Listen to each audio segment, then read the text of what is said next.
morning and welcome to the Mayor's Table. This is a special edition of the Mayor's Table. We're actually going to call it the City Manager's Table today because today, on a special occasion today and next week, I'm going to have the opportunity to interview our outgoing mayor, Mayor Roberts.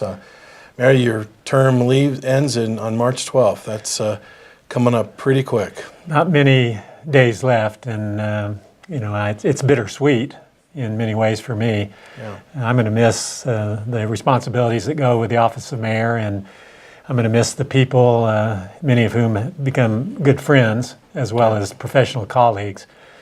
But on the other hand, I'll look forward to some new challenges. I don't know what they are at this point, but it's going to be an opportunity for Cindy and me to do a little bit more traveling without the restrictions that have been there for the last 8 years. Clearly have 2 kids who live distance away from Farmington, and we want to take more opportunities to see them. So it's bittersweet. Yeah, well, we've done 108 episodes of the Mayor's Table. Vast majority of those we've done together, and you've gotten to interview me. And we thought, as we were trying to think about how to wrap up the last couple editions of the Mayor's Table with you, that I asked if I could interview you.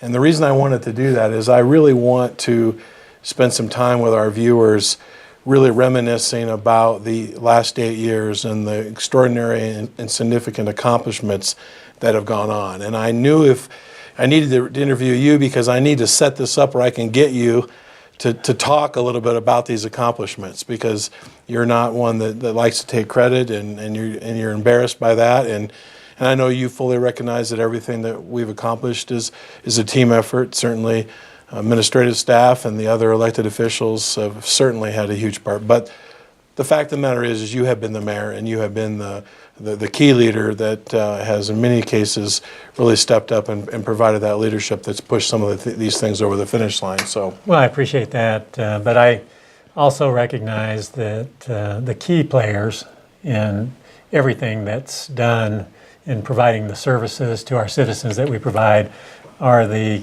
key administrators and the employees of the city. The elected officials definitely play a role. There's a political role to play. That's why we have an elected body. yeah. But without the leadership and the guidance of people like you and the department heads we have, and the employees who actually are on the ground making sure that those services are provided effectively and efficiently, we're in worse shape, and so we rely heavily on the skills that our administrators have. And I just want to say that in my 8 years, I've really enjoyed working with our administrative leadership, and it's made my job much easier to have very effective, competent people in those jobs.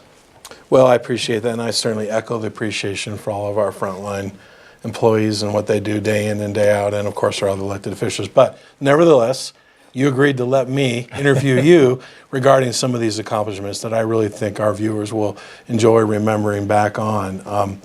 When I think about you first coming to office, one of my earliest remembrances of you coming in was you kicking your wife off of one of our boards and commissions. As our viewers may know, we have many volunteer commission boards that serve as advisory to the city council and to staff. And you came in, there was probably 50 or 60 vacancies, and I remember you kind of came in and shook things up a bit. What was that all about? I probably had 50 or 60 vacancies existing at the time I assumed the position of mayor, and then I created a few more. You alluded to the fact that I took the position that if somebody had been serving for 12 to 14 years, then it was time for that person to give way to some new ideas, new ears and eyes on the issues. And my wife was one of the very first casualties. In fact, she was the first casualty. I felt that I really couldn't move in that direction unless I was willing to impose that process on my own family. So that's something that she reminds me of fairly frequently. But before I became mayor, I believe the process for making appointments to boards and commissions was just simply the mayor took a look at the people he knew in the community, and he went out and he solicited participation. So it was generally a process where the mayor was calling on acquaintances, friends, to volunteer to serve on these advisory boards and commissions. I thought that process could be improved upon. First of all, it's an extremely difficult job if you have to go out and identify potential volunteers and then contact them and try to lobby them to get involved. I thought that we might find that there are a lot of people out there who are interested in volunteering and being of service to their community if they just knew the opportunities were there. And so the idea was just simply to put out the notification that we're looking for people who might be interested in serving on these boards and commissions, and to open up the process by application, and then to interview those people, and then to make the selections and to recommend appointments for confirmation to the city council. So I would imagine in the first year of my time as mayor, I went through that process probably 90 times. As I say, there were probably 50 or 60 vacancies waiting for me to be filled. I remember you having many interviews with citizens that would come in and meet with you. So we began to accept the applications, and I was surprised that we got a lot of applications, many more than there were positions open. And many people I did not know. I had never met them, didn't know of them in any way. So the benefit of it was that we opened up the process. We gave opportunity to people in the community who might not otherwise have been given that opportunity. I met a lot of people who I had not ever met before, and realized, I wasn't surprised by it, but realized that there are a lot of people out there who have something very valuable to contribute, their experience, their knowledge, and their willingness to serve. And that's what we ask of for these people who serve on these boards and commissions.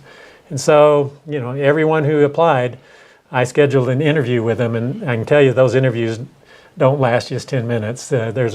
Maybe I have a desire to communicate and talk with people and learn a little bit about them, but those would generally last 30 to 45 minutes each. Yeah. Well, that was great. I also recall an emphasis there, but whether it was intentional or just a good byproduct of that was you brought in a lot of younger people, and we began to see some generational shifts of seeing younger people join these boards and commissions and preparing to take the mantle of future leadership in our community. I think it's incumbent on my generation of elected officials to kind of pave a path for the next generation to become involved. There's no better way to do that than through these voluntary boards and commissions. Yeah. And so I have made an effort to reach out to that younger generation, those in their 30s, even their mid-20s to upper 20s, 30s and 40s. Those I would consider the next generation down, and those whom we need to cultivate to assume these elected positions and provide the leadership that we need going forward. So that was a point of emphasis for me, and just an element of the outreach that I felt strongly about. You know, along those same lines, we as a city, 8 years ago was a long time ago technologically for us, but we had already begun to take good strides towards being more transparent and making more documents and things easier to be available to our citizens. But you came in, I remember, with also a very strong emphasis on transparency and wanting to put some accountability behind that to staff and giving us lists of things that you wanted to see out on our webpage and things that were there. You talk a little bit about that value of transparency and openness in government? Well, the basis for those ideas was my feeling, based on my observation about government, and this is government at the national level and the state level primarily, is that I, along with a lot of other people, were growing discontented with government and the party system, the dogmatic positions that are generated out of the two-party system. And we were just kind of frustrated about government, skeptical about it, cynical about it. And so I thought, what could we do at the local level where maybe that level of cynicism and skepticism hadn't invaded too deeply? What could we do to reach out to people in our community to demonstrate that there's reason to be proud of local government, there's reason for them to be engaged in local government? And so my thought was always thinking about what it is we could do to improve that image of local government. Transparency is the one way to really make inroads in that area. So, you know, I would generally think about how could we do something differently that would give the public, give the citizens of our community an opportunity to be involved and engaged. The administrative process was one of those ways. We went to public budget hearings, held in that very first year. We held 2 public budget hearings. I don't think that had ever been done before. Of course, our council meetings are public meetings, but we'd never really gone out and reached out into the Specifically community to try to get input on the budget process. and we were doing that at a time when, obviously, when we had just we were on the outset of what has continued to be a very economic challenging times, when GRT revenue at the city of Farmington had dropped by 22% in that fiscal year 2009 period. So, everything that has happened in this approach to outreach, transparency, is against that background of a very challenging economic time. Yeah. Well, I remember related to that, and maybe you've forgotten, but you remember implementing the Citizens Academy, where we brought in people to learn about all the aspects of the organization and go visit out in the field. And another area you began talking about pretty early, that only took us 8 years, maybe 7.5 years to get it done, was, you know what I'm talking about? I did. The broadcasting our council meetings. Yeah, live streaming our council meetings. I'm glad we got that done during my time. And sometimes things take a little longer than people would expect in the private sector. They take longer in the public sector. But I'm proud of the fact that we've gotten that done, and I think it's another effort at transparency, openness, outreach to our community. And I'm hoping that some of these things have produced the result that I was hopeful for, and that is less cynicism, less skepticism about our government, maybe an opportunity to realize that people who get engaged in local government, either as professional employees or as elected officials, they really do care about the well-being of our community.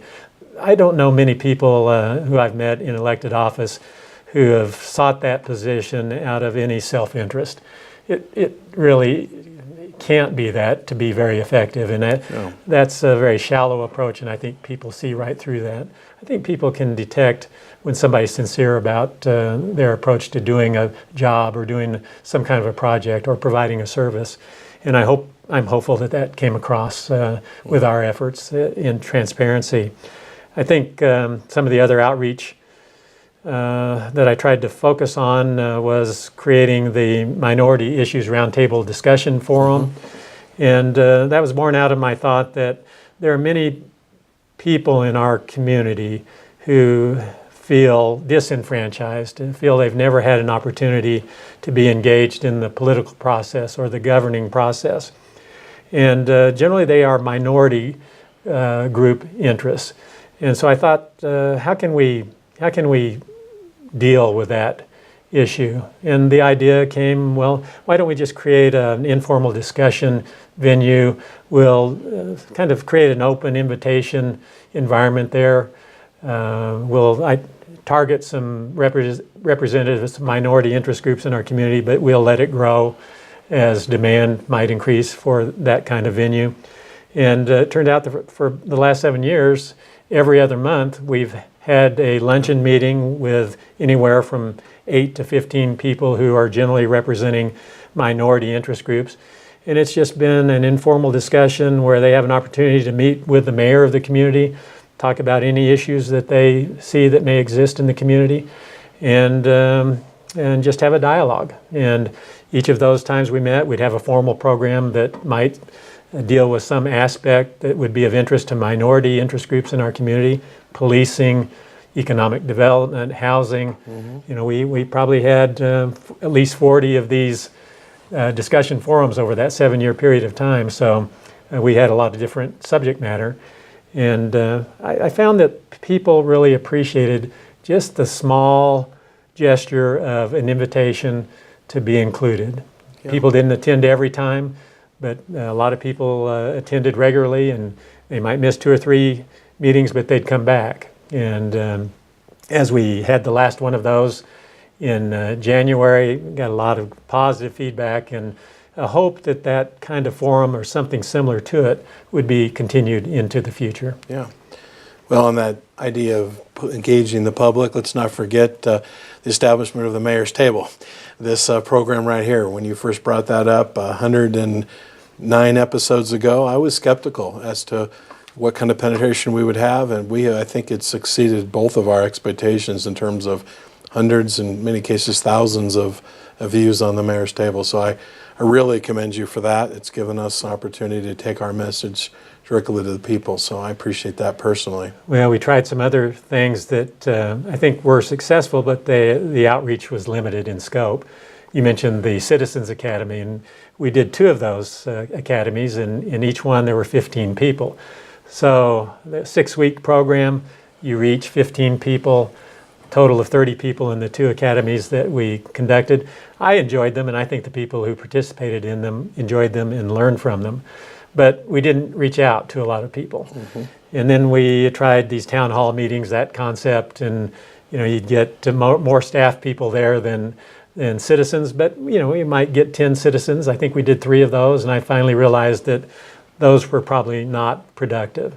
And then as I began to try to think of some other way to reach out and hit more people, I'm not engaged heavily in social media, but I do realize the power of social media. And so this idea was one that I thought is worth trying. Didn't have any idea what the outreach would be or the reach would be. I thought if we had 100 people viewing a segment, that would be great. That'd be outstanding.